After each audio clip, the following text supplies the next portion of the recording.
మీకు ఎప్పుడైనా అనిపించిందా చిన్న కాన్వర్జేషన్ కూడా పెద్ద గొడవకి దారితీసిందని? అలా ఎప్పుడవుతుందో తెలుసా? మీరు స్ట్రెస్లో ఉన్నప్పుడు. రీసెంట్గా ఒక కపుల్ నా దగ్గరికి కౌన్సిలింగ్కి వచ్చారు.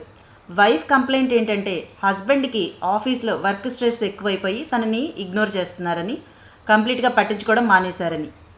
ఒక చిన్న కమ్యూనికేషన్ గ్యాప్ వల్ల ఇద్దరి మధ్య చాలా డిస్టెన్స్ క్రియేట్ అయిపోయింది. రీసెర్చ్ ప్రకారం మనం బాగా స్ట్రెస్లో ఉన్నప్పుడు అది మన బ్రెయిన్లోని కమ్యూనికేషన్ పార్ట్ని ఎఫెక్ట్ చేస్తుంది.